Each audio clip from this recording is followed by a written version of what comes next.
जोहार साथियों, मैं मुकेश बिरुआ। सुप्रीम कोर्ट का जो निर्णय आया है यह देश में आरक्षण को समाप्त करने की दिशा में लिया गया निर्णय है, ऐसा मुझे लगता है। आइए आज हम इसको समझने की कोशिश करते हैं। आरक्षण का आधार किसी ज़माने में छुआछूत हुआ करता था और आदिवासियों के लिए आदिम विशिष्टता और भिन्न संस्कृतियों जैसे विशेषताओं के आधार पर अनुच्छेद 342 के तहत भारत का राष्ट्रपति शेड्यूल करते हैं। तो अनुसूचित जातियों को भारत के संविधान के अनुच्छेद 341 के तहत। हालांकि पिछले वीडियो में मैंने यह चीज़ कही थी कि यह निर्णय सीधे तौर पर अनुसूचित जनजातियों को इंगित नहीं है, लेकिन जब मैंने इसके फैसले को गहराई से पढ़ा तो पाया कि क्रीमी लेयर की पहचान दोनों समुदायों के लिए, अनुसूचित जाति और अनुसूचित जनजाति के लिए राज्य की संवैधानिक अनिवार्यता बताई गई है। यानी यह उपवर्गीकरण अनुसूचित जाति और अनुसूचित जनजाति दोनों के लिए किए जाने का फैसला सुप्रीम कोर्ट ने दिया है। यह पूरा मामला अनुसूचित जाति के मामले से ही निकला है और बहस भी अनुसूचित जातियों के अधिकारों पर ही किया गया। सिर्फ एक जज गवाई ने अपने निर्णय में अनुसूचित जनजाति को भी शामिल किया। जब बहस अनुसूचित जातियों के अधिकारों पर था तो निर्णय भी उनके लिए ही होना चाहिए था। आदिवासियों के बहुत सारे सामाजिक, सांस्कृतिक और आध्यात्मिक विधाओं पर तो कोई बात हुई ही नहीं, लेकिन आरक्षण के निर्णय को आदिवासियों पर भी लगा दिया गया। खैर, अब जब आ गया है तो इस फैसले से प्रभावित होने के लिए भी आदिवासियों को तैयार रहना होगा। क्या कुछ संभावनाएं हो सकती है, उस पर मैं यह वीडियो बना रहा हूँ। अपने अनुभव और समझ के आधार पर बातों को रखने की कोशिश कर रहा हूँ। कोर्ट ने कह दिया कि उपवर्गीकरण किया जाएगा। अब यह उपवर्गीकरण किस आधार पर तय होगा? यह सवाल राजनीतिक रूप से अनुसूचित जाति और जनजातियों को इस्तेमाल करने की छूट दे रहा है। ओबीसी में होता यह था कि जो लोग मैला ढोने का काम करते हैं वैसे लोगों को अक्सर अपने ऑफिस में या अपने साथ बैठने नहीं दिया जाता था, तो वैसे लोगों के लिए आरक्षण देकर नौकरियों में जगह दी गई। कैसा काम? जैसे साफ सफाई करने वाला काम, क्योंकि वह काम दूसरे लोग तो करेंगे नहीं। तो जिन्हें नौकरी मिल जाती है उन्हें क्रीमी लेयर में लाया जाता है। बाकी को अति पिछड़ा वर्ग के रूप में वर्गीकृत किया गया।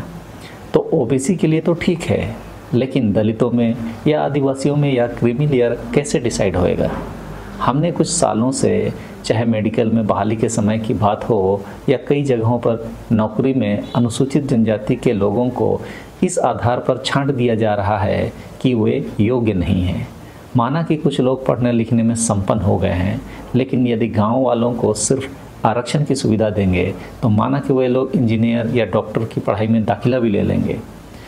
उनका जो स्तर है, जो वहाँ पहले से पढ़ रहे सवर्ण हैं, उनके स्तर का तो बिल्कुल नहीं होगा। उस हालात में सेमेस्टर का परीक्षा भी वे पास कर पाएंगे या नहीं, इसकी गारंटी कौन देगा? क्योंकि उनका पढ़ाई का स्तर सवर्णों का स्तर का तो रहा नहीं, और इंजीनियरिंग या मेडिकल में गांव स्तर की पढ़ाई तो नहीं होगी। ऐसे में होगा यह कि वे लोग जब पास नहीं करेंगे, कई विभागों में नौकरियों में योग्य नहीं होने के कारण उन्हें नौकरी नहीं मिलेगी।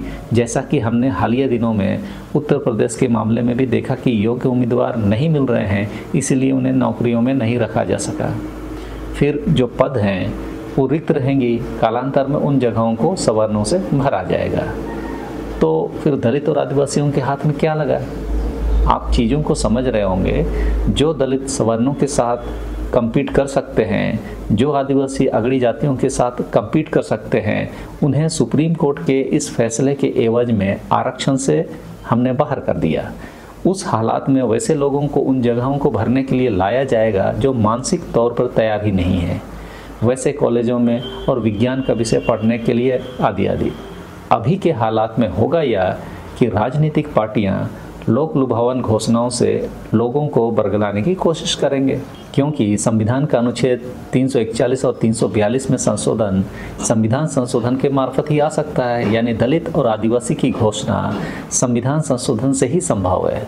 सुप्रीम कोर्ट के फैसले में ये चीज़ें स्पष्ट किया है कि सेंट स्टीफन कॉलेज या किसी अच्छे शहरी कॉलेज में पढ़ने वाले बच्चों की तुलना ग्रामीण स्कूल या कॉलेज में पढ़ने वाले बच्चे से नहीं की जा सकती है, और उन्हें एक ही वर्ग में नहीं रखा जा सकता है।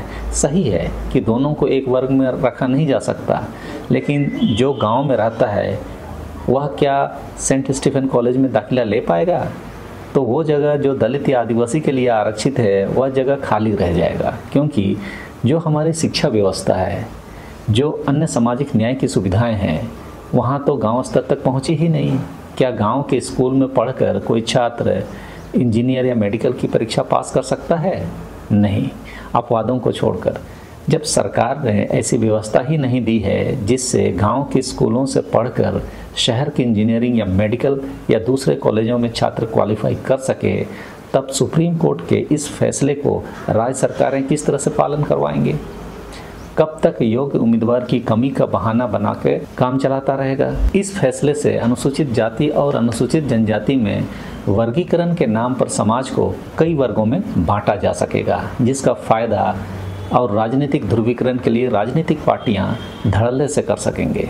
हमने बिहार में भी उदाहरण देखा है, जहां दलित, महादलित और यादव में पिछड़ा वर्ग को बांटकर उनका ध्रुवीकरण किया गया, जिसका फायदा किसी एक राजनीतिक दल को हुआ।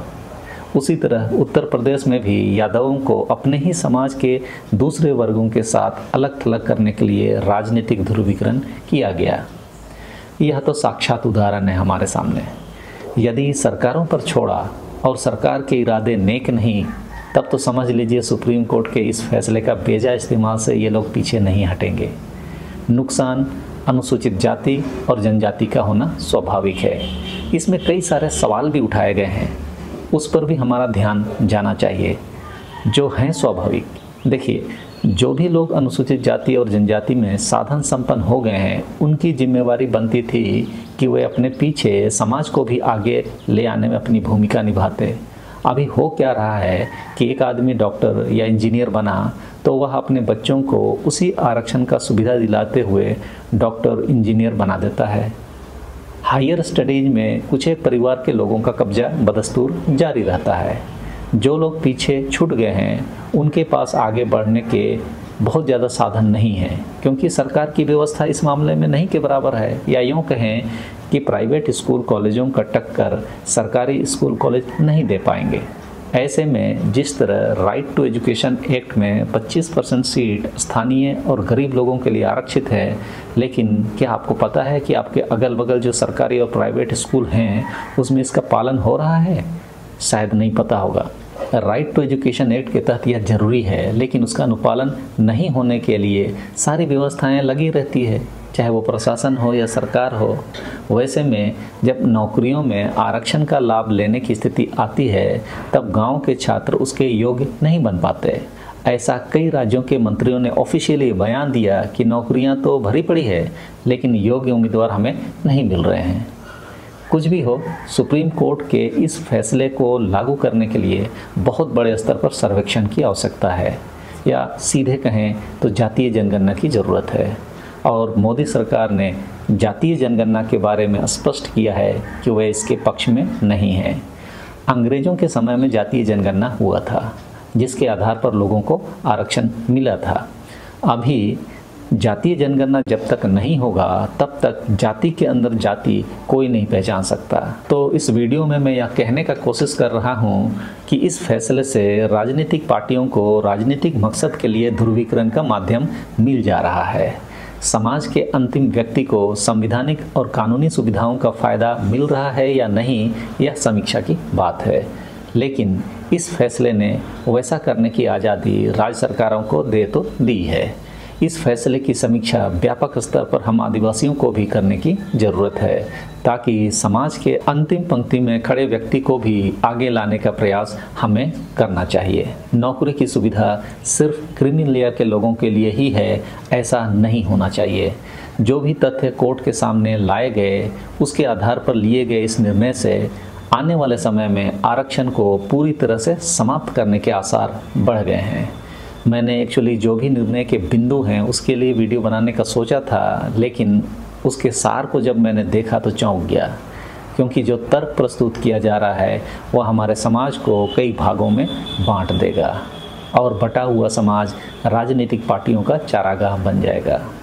आदिवासी समाज बृहत आदिवासी ना होकर छोटे छोटे कबीले समूहों में बंट जाएगा। उसी तरह दलित भी अगड़े पिछड़े मध्यम दलित में बंट जाएगा। वैसे में इन समाजों के सामाजिक, सांस्कृतिक और आध्यात्मिक विषयों को संरक्षित करना भी कठिन हो जाएगा।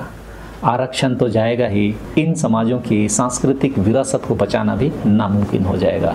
झारखंड के आदिवासी तो यह जरूर जानते हैं कि वे सांस्कृतिक रूप से काफ़ी समृद्ध हैं, क्योंकि वे संगठित हैं। चलिए, यह तो हुआ एक विश्लेषण जिसका कि इस फैसले से संभावना नज़र आ रही है। आपको यह वीडियो कैसा लगा, कमेंट बॉक्स में ज़रूर अपने विचार साझा करें। अगर ये जानकारी आपको इन्फॉर्मेटिव लगी तो इसे लाइक, शेयर और सब्सक्राइब ज़रूर करें।